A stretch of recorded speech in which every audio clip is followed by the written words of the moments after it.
ya, dan pita ini dianyam dari benang yang tidak akan diserap badan, sehingga pita itu akan berada long lasting, ya, seumur hidup ada di situ, sehingga dia akan terus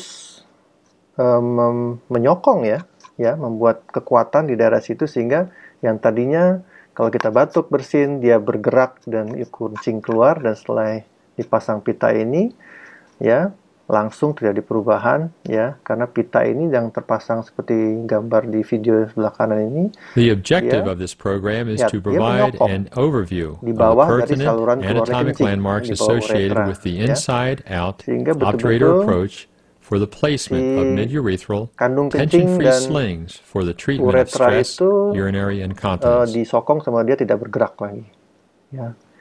Nah, seperti itu. Jadi harapannya ini banyak sekali dapat membantu pasien-pasien yang betul-betul gejalanya berat, seperti itu. Baik. The object Nah, ini juga suatu studinya, ya, dari jurnal lumayan 2017, ya, bahwa dari hasil yang diikuti sampai 5 tahun follow up, ya, dia hanya menemukan sedikit sekali pasien yang mungkin berulang, ya, sebagian besar mengalami atau sangat berhasil, sehingga disimpulkan bahwa TOT ini memberikan suatu excellent outcome, dan sekarang ini menjadi suatu standar, ya, di seluruh dunia, bahwa penanganan stress incontinence berat, standar penanganannya adalah operasi ini atau tindakan ini, ya. Baik, saya rasa itu yang bisa saya sampaikan, ya. Jadi take home message yang ingin saya berikan bahwa ingat-ingat, gangguan berkemih yang paling umum saat menopause maupun menjelang menopause, mungkin perimenopause juga sudah ada, adalah kencing yang berulang, ya, disebabkan karena kekurangan hormon estrogen tentu saja. Dan satu lagi adalah kencing yang bocor, ya, saat batuk, bersin, beraktivitas akibat tadi kelemahan struktur jaringan dinding vagina yang menyokongnya.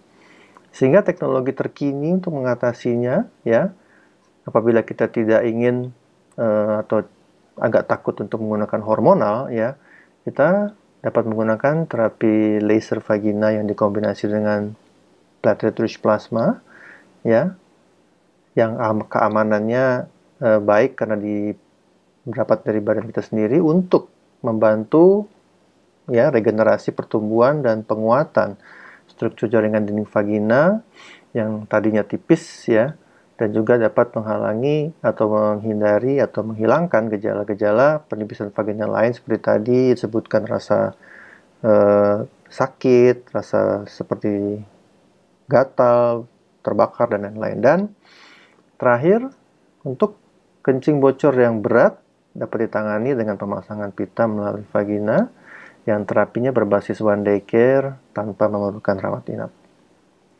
Baik, saya rasa ini yang bisa saya sampaikan. Ini referensinya, ya. Mudah-mudahan bermanfaat untuk Bapak Ibu sekalian. Lebih kurangnya atau kekurangan mohon maaf.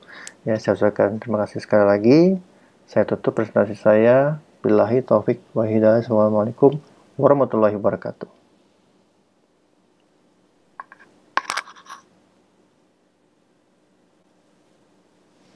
Ya, terima kasih kepada Dr. Fernandi atas presentasi yang sangat menarik disertai dengan video-videonya.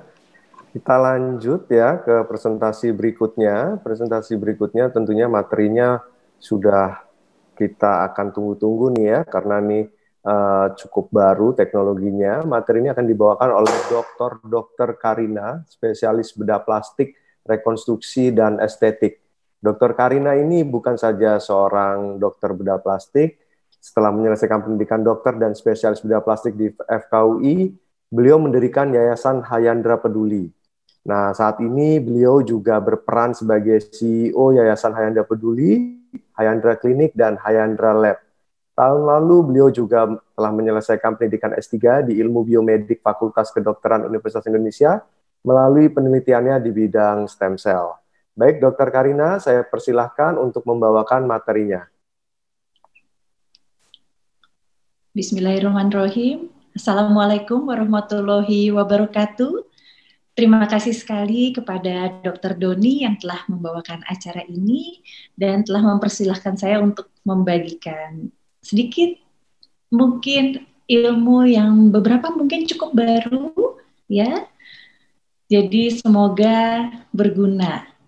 Jadi seperti yang telah disebutkan tadi, mohon maaf saya kembalikan dulu.